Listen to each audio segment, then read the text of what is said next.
회사원 A 채널의 차별화 포인트 중 하나, 미국, 유럽, 아시아, 중동까지 세계의 뷰티 문화를 한눈에 싹 볼 수 있다. 오늘 영상은요, 제가 세계를 다니면서 이것저것 수집해온 재밌는 템들을 한꺼번에 모아서 여러분한테 소개를 해드리겠습니다. 시작! 이게 뭔지 눈치채신 분들도 있을 것 같은데요. 넷플릭스에 있는 루폴의 드랙 레이스라는 프로그램 본 적 있나요? 김치라는 드래퀸이 나와서 탑3까지 올라갔어요. 그분이 어렸을 때 미국으로 넘어가신 한국분인데 드랙 이름도 김치일 뿐만 아니라 탑3 파이널 라운드에서 제일 큰 공연 하잖아요. 거기서도 한복에서 영감을 받은 드레스를 입고 노래도 한국어로 된 약간 케이팝 느낌이 나는 거에 맞춰서 이제 립싱크를 하시고 이런 분이거든요. 얼굴의 구조를 되게 창의적으로 재해석을 하는 것 같아. 그래서 이분 인스타도 보면은 메이크업이 재밌습니다. 여튼 그분이 브랜드를 내셨다. 그래서 이런 김치시크라는 브랜드가 무려 미국의 CVS 입점이 돼 있더라고요. 거의 전 제품을 다 사왔습니다. 이 팔레트는 좀 무난무난한 그런 색감들이죠. 요게 뭐 자연스러운 그런 감성의 팔레트인데 요것보다 훨씬 더 막 원색, 형광 이런 재밌는 팔레트들도 많았는데 그 중에서 저는 그나마 제가 쓸 법한 색깔들을 좀 골라왔었어요. 요 아주 귀엽게 생긴 거는 하이라이터입니다. 약간 블루빛도 나는 그런 펄감이거든요. 블러셔도 이렇게 귀엽게 나오고 광택감 하이라이터죠? 얘도 너무 예뻐요. 립 제품도 몇 가지 사왔는데요. 이제 제가 쓸 법한 그런 색깔의 제품들. 얘네 다 글로스입니다. 그리고 이제 드래퀸이 만든 메이크업 브랜드답게 무대용 화장에 사용할 만한 그런 컬러들도 다양하게 갖춰져 있었거든요. 요게 컨실러입니다. 잡티를 가리세요 라기보다는 얼굴에서 무대용 입체감을 줄 때 뭐 그런 때 사용하거나 아니면 약간 아티스틱한 메이크업을 할 때 사용하기 좋은 뭐 그런 색깔이 겠죠. 이게 발색이 진짜로 하얀색으로 나옵니다. 물론 잡티 보정용 컬러도 나오고요. 이런 루즈 파우더도 나오는데 여기 제품명을 보면은 셋 앤 베이크 파우더. 그러니까 밑에 파운데이션을 좀 축축하게 이렇게 듬뿍 올린 다음에 파우더 또한 엄청 이렇게 올려서 피부에서 나오는 열로 살짝 이렇게 베이킹한다고 표현한 다음에 남은 잔량의 파우더를 이렇게 살살살살 털어내면은 지속력이 미쳤고 커버력이 미쳤다. 뭐 이런 그 베이킹을 할 수 있는 뭐 그런 베이킹용 파우더도 나왔다든지 합니다. 생각보다 데일리 메이크업에 써도 그렇게 무리 없을 듯한 그런 컬러도 많이 나와가지고 아트적인 메이크업을 하고 싶은 사람들, 그리고 비건이면서 성분에 신경 쓰면서 동물 실험 안 하는 메이크업 제품을 원하는 사람들의 두 마리 토끼를 잡을 수 있는 그런 메이크업 라인이 아닌가. 다음으로 미국에서 사온 ABH라는 브랜드에서 나온 프로 피그먼트 팔레트입니다. 요거는 제가 겟레디 영상에서 사용하는 걸 한번 보여드린 적이 있는데 오, 색깔이 아주 으마으마하죠. 요 브랜드에서 나온 팔레트 시리즈들이 막 오렌지, 파워 오렌지, 우와 눈빡 이런 컬러들도 되게 많았거든요. 요게 미국의 크리에이터랑 콜라보 혹은 크리에이터가 만든 그런 브랜드인 것 같습니다. 그래서 요거가 있는 매대에 그 크리에이터의 얼굴이 딱 이렇게 있으면 뭐 그랬거든요. 김치뷰티 제품도 셀러브리티가 만든 브랜드잖아요. 미국의 요즘 화장품 시장에서 많이 나오고 있는 것들이 바로 셀러브리티가 만든 브랜드입니다. 그래서 여러분도 잘 알고 계시는 리안나가 팬티 뷰티 만들었고, 셀레나 고메즈도 자기 뷰티 브랜드 런칭했고, 카일리 제너와 킴 카다시안도 자기 뷰티 브랜드 만들었고, 우리나라에서도 박재범의 원소주, 성유리의 유리드, 고현정의 코이 등등 셀러브리티가 자기가 직접 만들었습니다. 뭐 이렇게 나오는 브랜드들이 많죠. 셀러브리티들이 만든 브랜드의 특징이 뭐냐? 개성이 뚜렷합니다. 기존에 미국에서 나오는 대중을 대상으로 한 브랜드들, 뭐 예를 들어서 에스티로더라든지 CVS에 있는 걸로는 뭐 레블론, 메이블린 뭐 이런 브랜드들에서는 잘 찾아볼 수 없었던 그런 감성이지만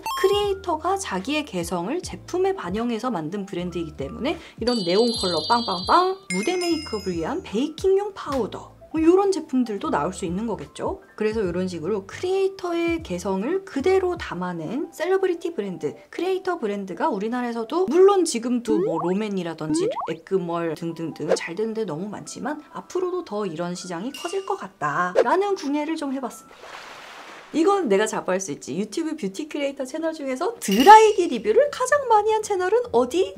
요 드라이기도 리뷰를 위해서 구입을 했습니다. 샤크라는 제품인데요. 미국에서 만든 프리미엄 드라이기예요. 과연 무엇이 이 친구의 차별화 포인트냐? 바로 요 드라이기 본체에다가 갖다 붙일 수 있는 어플리케이션이 다양하다. 요건 일반적인 드라이기인데 레버를 샥 하면은 넓은 구멍에서 바람이 나오고 요 레버를 또 샥 돌리면은 좁은 구멍에서 바람이 나오고 머리를 말리면서 이어서 스트레이트까지 해줄 수 있는 이런 롤빗 같은 게 붙어있는 어플리케이터도 있고, 그 드라이기에다가 장착해가지고 홈에서 머리카락이 삥삥삥삥 돌면서 웨이브를 만들어준다라고 하는 요거, 기억력 좋으신 분들은 아 저거 회사원 H채널에서 본 적 있어 하실 거예요. 그 어플리케이터도 얘는 순정으로 있습니다. 이사하는 말통이 어디 간지 모르겠어서 요게 한국 돈으로 한 30-40만 원 했던 것 같고요. 어플리케이터를 바꿔 끼울 때마다 변신하는 트랜스포머 드라이기 뭐 이런 걸로 촬영도 했는데 오늘 영상에서 이렇게 나오고 있습니다. 왜냐면은 여기에서 제공하는 이런 어플리케이터들이 동양인의 생머리인 나의 모질에는 전혀 맞지가 않는 거예요. 특히나 이런 어플리케이터는 미국 CVS 같은 데 가면은 종종 이런 류의 어마어마하게 붉은 롤빗 같은 게 있는데, 백인들의 그 솜털 같은 머리카락에 할 때는 좀 의미가 있겠는데 저한테는 그냥 빗어주면서 드라이기가 된다 정도밖에 의미가 없었고, 바람 나오는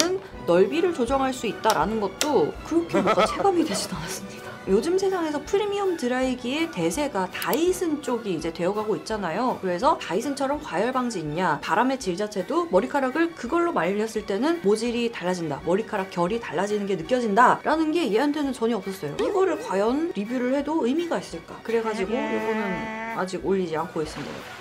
다음으로는 제가 미국에서 갔다 왔던 페이스짐에서 사온 요 EMS 기기 한번 보여드릴게요. 페이스짐의 서비스가 너무 좋아서 이런 도구들도 싹 다 사와버렸다라는 것도 이전 영상에서 한번 말씀드린 적이 있는데, 요즘 미국 시장에서는 점점 뷰티 디바이스라는 시장의 파이가 커지고 있는 것 같아요. 특히나 세포라 매장에서도 페이셜 디바이스로 포레오 코너가 새로 만들어진다거나, 백화점에 가면은 프레스티지 화장품이 있는 코너에 고가의 뷰티 디바이스들을 좀 갖다 놓고 있는데, 약간 이 K-뷰티에 익숙해진 우리 눈으로 보면은 저걸 저 돈을 받는다고? 라는 것들이 좀 있습니다. 이건 페이스짐에서 전문가쌤이 저한테 이제 관리를 해줬던 거랑 핸들 모양만 다르고 모든 것이 똑같은 제품이다 하고서는 이제 구입을 해왔던 건데요. 요것도 가격이 어마어마하게 비쌌죠. 요거랑 비슷한 다른 이제 페이셜 EMS 기기를 한 2억 개 더 갖고 있습니다. 여러분도 요거는 많이 보신 적 있죠? 메디큐브의 EMS 기기. 요거는 더마펌이라고 하는 브랜드에서 나온 피부 속에 근육을 움직여서 운동을 시켜드립니다 라는 컨셉의 기계예요. 요게 우리 돈으로 한 40만 원이었나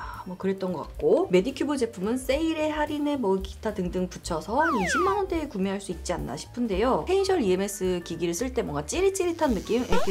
이렇게 움직이는 느낌이 있잖아요. 제가 경험했던 페이셜 EMS 디바이스 중에서 얘가 가장 순한 맛이었습니다. 얘네는 브랜드상에서 이제 권장사항이 일주일에 많아도 2-3번만 쓰세요, 매일매일은 사용 안 하셔도 됩니다 거든요. 요거는 조금 찌릿찌릿한 느낌이 순한 맛이다 보니까 데일리로 사용해도 괜찮을 것 같다. 페이셜 EMS 기기를 처음 써보시는 분들은 요걸로 적응하시면 좋겠다라는 생각을 했었는데, 얘는 가격이 그리고 얘는 직구를 해야 돼.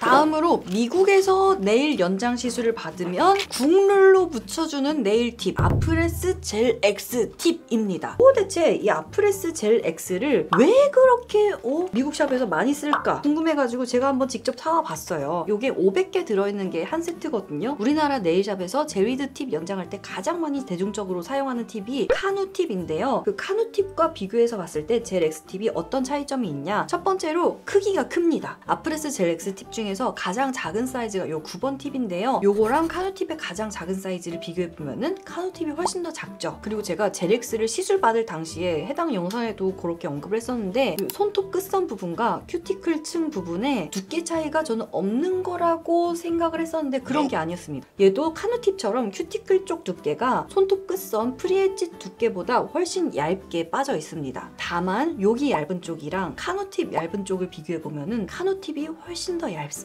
또 한 가지 젤엑스 팁의 특징은 옆모습을 봤을 때 이 하이 포인트가 되게 커브지게 높이 올라가 있습니다. 네일 전문가들이 손톱을 연장하거나 할 때 이 손톱이 완전하게 평행선, 플랫, 직선보다는 살짝 중간 쪽이 높아져 있는 게 연장했을 때 강도도 더 튼튼하고 아름답다. 카누팁보다 얘가 훨씬 더 볼록하게 올라와 있습니다. 제가 이전 미국에서 네일 연장 받았던 영상에서 얘를 팁 안쪽에다가 엄청 많이 올리는 거예요. 아니 왜 저렇게 양 조절 안 하고 저렇게 많이 올리지? 다 삐져나오게? 아하, 얘는 커브가 어마어마하게 많이 졌으니까 내 자연소독과 팁 사이에 빈 공간이 훨씬 더 큰 거예요. 많이 발라야 그 틈을 다 메꿀 수가 있었던 거야. 젤 X팁의 쉐입상의 특성이라서 그렇게 연장을 할 수밖에 없는 거였구나. 요런 연장용 젤도 보통은 15ml짜리지만은 요거는 연장 젤을 많이 사용해야 되기 때문에 이런 30ml짜리 대용량 제품도 나온 것이 아닌가 라고 궁예를 해보고 있고, 또 한 가지는 세상에 나쁜 제품이란 없다 라는 거를 다시 한번 생각하며 반성하게 되었습니다. 지금까지 제가 리뷰하려고 사뒀던 해외에서 핫한 제품들 소개해드렸는데요. 또 한 가지 해외에서 엄청 핫한 제품 소개해드리려고 합니다. 짜라라란! 키엘의 스킨 리뉴잉 데일리 마이크로 도스 세럼! 우리 채널에서 설마 키엘 모르는 분은 난 없을 거라고 봐. 키엘이 뉴욕의 키엘 약국에서 시작되어서 약 170년의 역사를 갖고 있는 뉴욕의 코스메틱 브랜드인데요. 이 제품은 해외에서 먼저 출시가 되어서 북미, 아시아 같은 해외에서 이미 큰 사랑을 받고 있는 안티에이징 세럼입니다. 여러분, 키엘 하면은 딱 떠오르는 그 대표 제품들 있죠. 울트라 크림, 꽃잎 토너, 투명 세럼 등등등. 이 제품도 출시되자마자 벌써 키엘의 대표 제품으로 자리매김을 했다고 합니다. 그도 그럴 게 공식 집계된 순위나 평점들이 미쳐버렸어요. 대박입니다. 원래 키엘이 립밤, 수분크림 같은 베이직한 스킨케어에 되게 강했던 집인데, 아니 안티에이징도 잘할 줄이야? 우리만 모르고 있었던 이 안티에이징 핫템이 드디어 올 가을 한국에서도 만나볼 수 있게 되었습니다. 그래서 제가 여러분한테 소개해드리려고 이렇게 옷 색깔까지 맞춰가지고 이렇게 가져왔고요. 여러분, 제가 미국 콘텐츠 찍으면서 사막 뭐 이런 데까지 갔다 와가지고 온갖 건조 공격, 온갖 자외선 공격은 다 받고 왔거든요. 그 업으로 제 피부가 미국 갔다 온 지 몇 개월이 지났지만 아직까지도 회복 중입니다. 거기서 고생을 하니까 피부가 힘들어서 그런지 좀 축축처지는, 좀 거칠고 모공도 너무 이렇게 종합으로 엉망이 되어버렸는데요. 그래서 급 노화가 찾아온 제 피부를 한번 제대로 케어를 해보도록 하겠습니다. 뿅! 저는 지금 집에 돌아왔습니다. 이제 샤워하고 나왔거든요. 그래서 지금부터 짜잔! 키엘의 스킨 리뉴잉 세럼을 사용해서 스킨케어하고 자러 가도록 하겠습니다. 이 키엘의 스킨 리뉴잉 데일리 마이크로 도스 세럼에는 레티놀 성분이 들어있기 때문에 처음 사용할 때 1, 2주차에는 적응 기간을 두고 사용을 해야 된다고 합니다. 사용하는 양은 쌀알만큼 소량으로 이렇게 그리고 사용하는 날짜도 처음에는 격일제로 사용을 하는 게 좋다고 하고요. 또한 이 제품을 보습케어와 함께 사용하는 걸 권고드린다고 합니다. 그런데 저는 지금 피부 컨디션이 그렇게 베스트는 아니잖아요. 여기도 이렇게 빨갛게 올라오고 입가도 빨갛게 올라오고 목에도 빨갛게 올라오고, 근데 나는 이상하게 민감성 피부인데 레티놀이 잘 맞나? 뭔가 이렇게 따끔따끔하는 자극감도 못 느꼈거든요. 그리고 피부 각질이 막 탈각되는 그런 느낌도 없었거든요. 저도 쓰면서 뭐지? 뭐 이러면서 쓰고 있는데, 이게 나만 이렇게 자극감 없이 잘 쓸 수 있는 건지 아니면은 이 세럼 자체가 다른 사람들도 자극감을 못 느끼기 때문에 뭐 전 세계적으로 인기인 것인가 싶기도 한데, 뭐 그래도 아직은 적응 기간이기 때문에 이렇게 써주도록 하겠습니다. 세럼이지만 약간 로션과 크림의 중간 같은 느낌이네요. 여러분도 레티놀이 유분과 함께 시너지 효과가 나는 건 아시죠? 그래서 이렇게 유화를 시켜놓은 모양인데요. 악건성인 저한테는 오히려 좀 땡큐한 부분이 있습니다. 왜냐면은 이걸 바르면은 영양감이랑 보습금까지 그냥 한 큐에 챙길 수가 있더라고요. 여튼 오늘 저녁 스킨케어는 이렇게 하고 크림으로 마무리하고선 자도록 하겠습니다.